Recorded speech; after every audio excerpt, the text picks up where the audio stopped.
Assalamualaikum warahmatullahi wabarakatuh. Izin Bu, saya A.M. Fikri dengan NPM B1A020141 ingin menjelaskan tentang pengertian psikologi abnormal.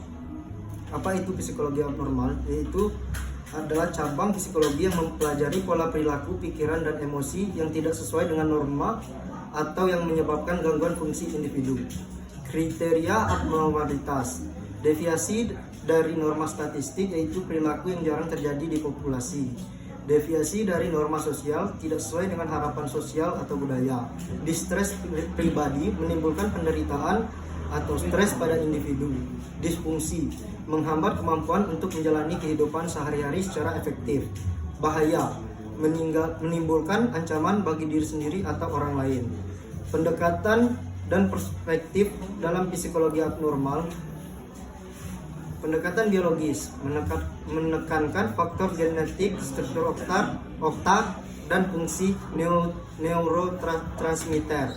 Pendekatan psikologis, psikianalis atau Freud, konflik bawah sadar dan pengalaman masa kecil.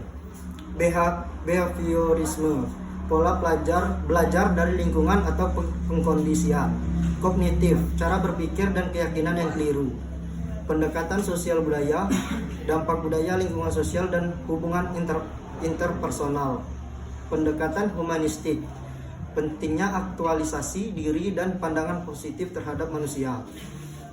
Klasifikasi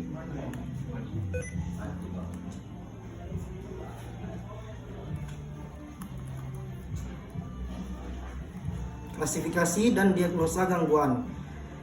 DSM atau Diagnostic and Statistical Manual of Mental Disorder, buku panduan yang digunakan untuk mendiagnosis penggangguan mental. Saat ini edisi terbaru adalah DSM 5TR ICD atau International Classification of Diseases, di sistem klasifikasi yang dikeluarkan oleh WHO.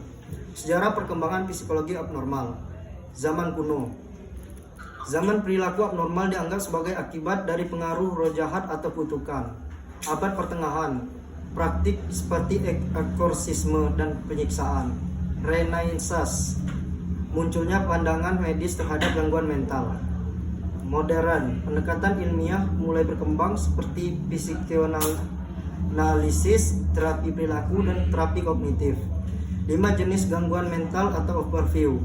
Beberapa kategori gangguan mental yang sering dibahas yaitu gangguan kecemasan, fobia atau gangguan panik, OCD, gangguan mood, depresi, bipolar, gangguan psikotik, skizofrenia, gangguan kepribadian, antisosial, borderline, gangguan perkembangan, autisme atau ADHD, gangguan makan, anoreksia, bulimia.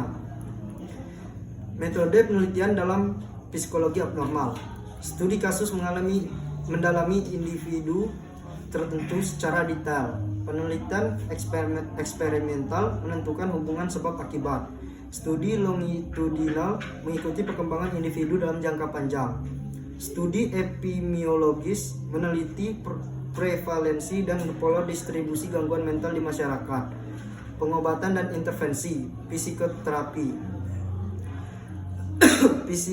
psikianalitik, terapi perilaku kognitif atau CBT, terapi humanistik, farmakoterapi, penggunaan obat-obatan seperti antidepresan, antipsikotik atau obat anti kecemasan. Pendekatan integratif menggabungkan metode biologis, psikologis, dan sosial. Baiklah Bu, mungkin itu sekian materi yang saya sampaikan. Kurang dan lebih saya mohon maaf. Wassalamualaikum warahmatullahi wabarakatuh.